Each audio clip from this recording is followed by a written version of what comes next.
என்ன வாங்கலாம் அப்படின்னு நெறைய பேர் கேட்டுக்கிட்டே இருப்பீங்க. அக்ஷய திருதிய அன்னைக்கு என்னம்மா வாங்கலாம்? என்ன வேணாலும் வாங்கலாம்.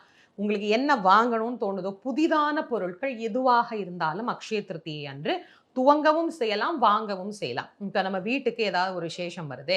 அதுக்கு ஏதாவது தங்கம் வாங்கணும், வெள்ளி வாங்கணும் அப்படின்னா, அக்ஷய திருதிய அன்னைக்கு வாங்குங்க.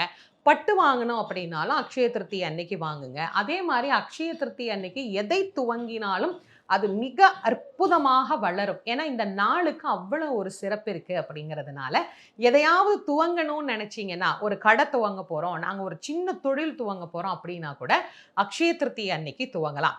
வீடு வாங்கலாமா? கார் வாங்கலாமா? பைக் வாங்கலாமா?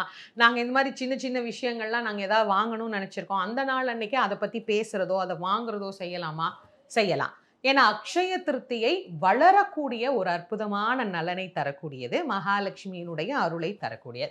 அதுவும் நீங்க தாராளமா செய்யலாம். நான் எளிமையா உங்களுக்கு ஒரு யோசனை சொல்றேன். இதெல்லாம் யாருக்கு செய்ய வாய்ப்பு இருக்குதோ, அத நீங்க செய்யுங்க.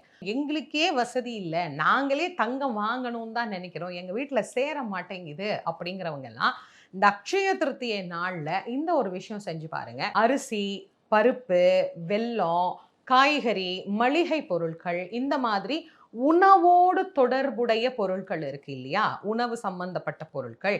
இது உங்களால எவ்வளவு முடியுதோ, ஒரு உதாரணத்துக்கு ஒரு 1/2 கிலோ அரிசி தான் என்னால வாங்க முடியும் அப்படின்னா கூட, ஒரு 1/2 கிலோ அரிசி வாங்கி, நம்மள விட ரொம்ப கஷ்டப்படுறாங்க அப்படின்னு நம்ம கண்ணுக்கு ஒரு 4 பேர் தெரிவாங்க இல்லையா? அவங்களுக்கு நீங்க அத தானமாக குடுங்க. இந்த அக்ஷய திருத்தியை நாள்ல. இத நீங்க ஒரு 4 பேருக்கும் குடுக்கலாம், 5 பேருக்கும் குடுக்கலாம், 10 பேருக்கும் குடுக்கலாம். உங்களுக்கு எவ்வளவு முடியுதோ அவ்வளோ பேருக்கு குடுங்க. ரொம்ப இதுக்காக நீங்க கஷ்டப்படாதீங்க. ஒருத்தருக்கு தான் என்னால குடுக்க முடியும் அப்படின்னா கூட நீங்க குடுங்க. அதுவும் என்னால முடியல அப்படிங்கிறவங்க, ஒரே ஒரு வேளையாவது சாப்பாடு வாங்கி பிறருக்கு தானம் கொடுங்க. இந்த அக்ஷய திருத்தியை நாள்ல இந்த ஒரு விஷயத்த நீங்க கண்டிப்பா செஞ்சு பாருங்க. அடுத்த ஆண்டுகள்ல உங்களுக்கு நிச்சயமாக ஒரு வளர்ச்சி அப்படிங்கிறது இருக்கும். மகாலட்சுமியினுடைய அருள் அப்படிங்கிறது கிடைக்கும்.